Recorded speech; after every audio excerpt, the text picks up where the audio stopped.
excuse the shit if y'all can hear it. They power washing my shit outside. But look, Lakers in Houston. Same with Memphis. I need y'all to understand, I'm not trying to cause no beef with the Houston Rockets. I actually really enjoy watching y'all play. Like, y'all really go out there and hoop. Play defense. Y'all go give it y'all all mostly every night. I don't have a problem with the Houston Rockets. I don't want y'all to come in my comments talking about Draco, you got a beef with every NBA team fan base. I don't got no beef with a lot of y'all. I truly don't. Denver fans, it's always gonna be smoke, respectfully. I don't give a fuck if y'all win 20 games next season, 30, I don't give a damn. Even if y'all completely out the play-in tournament, y'all go get bad vids all year. No, they not like a lot of other teams. Best players sitting out 7, 8 games in a row waiting for the Lakers to come on the schedule to come back. Nah, the Houston Rockets, they had a back-to-back. They said, nah, we gonna go out there and try to win both of these games. Going into the game, I had nothing but respect, but we know what had to happen. We not ducking no smoke. We not ducking no fades. We want anybody in the Western Conference. We're not ducking anybody. I'm being quite honest. It looked like it's the other way around, but guess what? We're gonna talk about this shit. What's good, Drake and Nation? I'll be back with another YouTube video. I'm gonna keep it all the way 1,000 with y'all. I literally fly out tomorrow, going to LA to see LeBron play. Yes, I'm going to see the Lakers and Warriors game. Put a W in the comments. Most of my OGs already know I've never been to an NBA game my entire life. I'm 28 years old. Yeah, go ahead and spam Unk in the comments. I'm pushing 30 game. All seriousness, I've never been to an NBA game. A lot of y'all probably have already. Shout out to y'all. Y'all let me know in the comments what NBA game y'all went to. Yeah, I'm flying out tomorrow, going to the crypto arena, watching LeBron, watching Steph, Luka, who hopefully everybody's healthy, everybody play. I swear to God, I see horror stories of people booking trips and they best favorite player don't play. I'm gonna put 10 prayers in before I hop on that plane. We know the season coming to an end. We know these last few games is gonna be insane. It's gonna be a dogfight every night. Everybody's coming out showing their best effort. I'm thinking some of these teams will be sitting out some of these back-to-backs, gearing up for the playoffs, but people is hooping right now. Especially some of those teams that's really trying to get back into the playoffs, really trying to get out that play-in spot, the Clippers, the Suns. We see how this Western Conference is. The play-in tournament is gonna have insane matchups. You got the Timberwolves thrown in there. The Clippers is playing really good. Did you see what happened to Detroit and Timberwolves? Them boys really trying to win, gang. Going into this game, it was no different. We knew what this was gonna be. It's the Lakers versus the Rockets. The Rockets the 2nd seed, the Lakers the 4th seed. And me personally, I'm not going into the game like, oh, let me see what these boys could look like because we might match up with them. I don't think we're gonna match up with the Houston Rockets. If you had to ask me, I think we get Memphis, but that's a whole nother story. I just seen Golden State schedule. They could be trying to get that 5th seed too, so that could be a matchup that the Lakers can get in the first round. I pray to God, trust me. None of us want that. We do not want Steph and LeBron in the first round. We do not want the meteor to hit Earth that early. I needed to see from my team is going out there and show the same thing they showed to Memphis, that we not ducking no smoke, because I don't know what's happening with these fan bases when it's coming to the Lakers. Maybe it's because Luka here and we got a whole different energy when it's coming to this team. Like, obviously, the odds for the Lakers to win the championship, I think, has went up. I seen we was at 7%. 7% is just diabolical disrespectful. That's just me. I give the Houston Rockets their respect. I don't look down on them, but I just don't see that the Houston Rockets is probably going to be the problem that everybody think they gonna be deep into the playoffs. I'm high on experience. You've seen it throughout the last couple champions.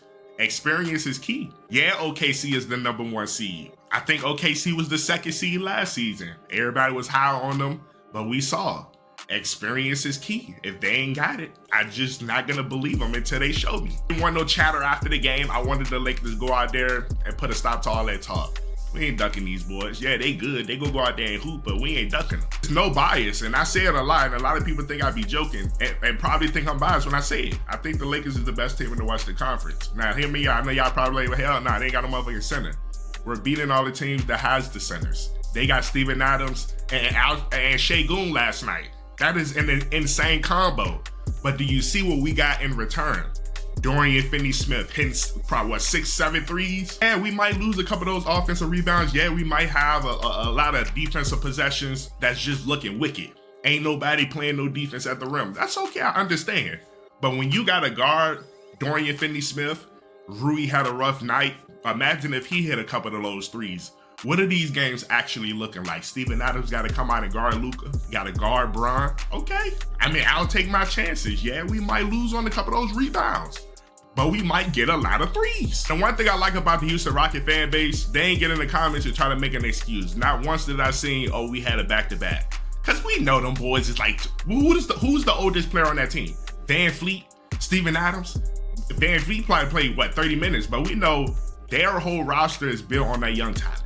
Jalen Green, Thompson, the Jabari Smith. It's built on young talent. They can run all night. Especially with the playoffs coming, we playing every other night. And you could probably play the best intensity basketball you've ever played your entire life. Playing that back-to-back won't shit. The Lakers went out there and did exactly what I thought they was gonna do. Go out there and let these boys know we the top dog. If you telling me LeBron James, I think, finished with 16 points and we won the game, 16 points and we beat the second seed in the Western Conference, and we had Darvin Ham, we'll be fighting tooth and nail every single night for these wins. Let alone probably not even getting the wins. I'm not even gonna speak on Darvin Ham. Let him go ahead and stay over there. We know how last season looked. Around this time of the season, we was fighting for our life. We knew it was gonna be hell to pay in the Western Conference because we was going in there crippled. The Lakers went in there with a game plan. They knew the Houston Rockets was gonna play big. They knew we don't have a center. They know Jackson Hayes is gonna be who he is. He's not gonna give you 15, 16, 17 points with 20 assists. He ain't gonna give you those type of numbers. He's not gonna give you AD type of problems. I'm always gonna give Jackson Hayes his credit, especially when he go out there and do what he need to do. He ain't out there fouling, just jumping at everything. He's getting better on defense. Şengün is a problem. I've always said, like, look, he's gonna be an issue because his footwork, he reminds you of a small Nikola Jokic. Not on that type of scale, but look, he has the IQ, you can see it. He has the grit, he can hoop. I think the obvious big difference is Nikola Jokic is still taller and Nikola Jokic can shoot that hoop. I do like how the Houston Rockets can run the offense through Şengün, Jalen Green, Jabari Smith. Everybody can have the offense ran through them and get a shot off. If you're actually watching the game, you would see clearly if these role players is not hitting their shots, like I'm talking at a high clip, you can't go out there and shoot 31%. We're gonna lose. I'm talking Dorian Finney-Smith. Shout out to Dorian. It was looking spooky in the first half. Came out in the second half bombing shit. Gabe Vincent. When you got Braun at the 5, when Gabe Vincent is in the game, he got to shoot threes. If he's not, Braun down there fighting with centers trying to get offensive rebounding shit. It's not happening. You got to hit the shots. Because if you got Steven Adams switched out on Luka, big butter biscuits. Same thing when we played the Denver Nuggets. Rui has to hit shots. When we played him, Rui was hitting his goddamn shots. Couldn't switch off him. It only works if the team is consistently hitting threes. Can we do that on a consistent basis going into the playoffs? I really do believe so. This is a different grand team. This is a JJ Redick led team. These boys just shooting the fuck out the ball. I've been giving Gabe Vincent as much credit as I've had the entire season. This man is shooting that hoop. And y'all know I have to save him for last. Austin Reaves. Shout out to Chandler Parsons. Appreciate the apology. Because saying that man will only average 15, 3 and 3 his career, you're sadly mistaken, buddy. It's 26-5, and that's a big step up. So I was wrong. And listen, he's playing really good, and I'm happy for him. My man is averaging 28 points on 40% shooting. I need you to understand something. And then on top of that, Austin Reaves was undrafted. The fact that you put 15 and 3 on him as an undrafted player, that's actually wasn't that bad. He exceeded that expectations. Austin Reaves is the 3rd best player on this team. Point blank pick. When you got the opposing defense having to worry about Braun, having to worry about Luka, and then you got Austin Reaves getting to the free throw line, hitting threes, commanding the offense, especially when Braun go to the bench and you got Luka and them out there, let me tell you something. That is going to exploit a lot of defenses in the playoffs, especially, I'm not going to say no names because I don't even want the fan base in the comments. A lot of these teams already got their place in the Western Conference. I'm not even going to talk about the East. We know what the East is. I don't see OKC moving. I don't see Houston moving that much. And I don't see Denver moving. Hopefully you don't see the Lakers move out the 4th seed.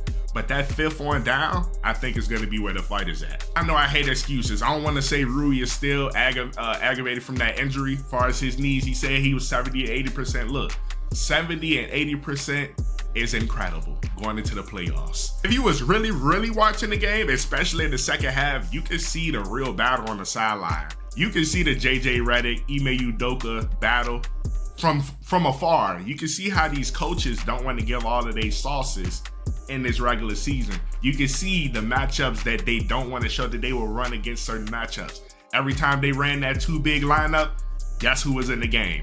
LeBron is at the 5, Rui at the 4. They making them boys come out stretching the line. Same thing when we played the Denver Nuggets. You can see the JJ Redick, Michael Malone battle on the sideline. I made it a point of emphasis in that video. That's why I can confidently say this probably would be the best playoffs we've ever seen, especially in the Western Conference, because from top to bottom, you got talent, you got superstars, all-stars, veteran players, and good coaches.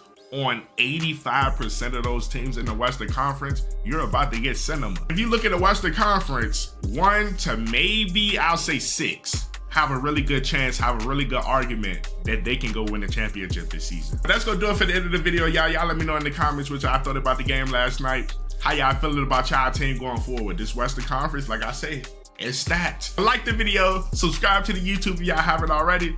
I'm gonna see y'all in the next YouTube video, y'all. Peace.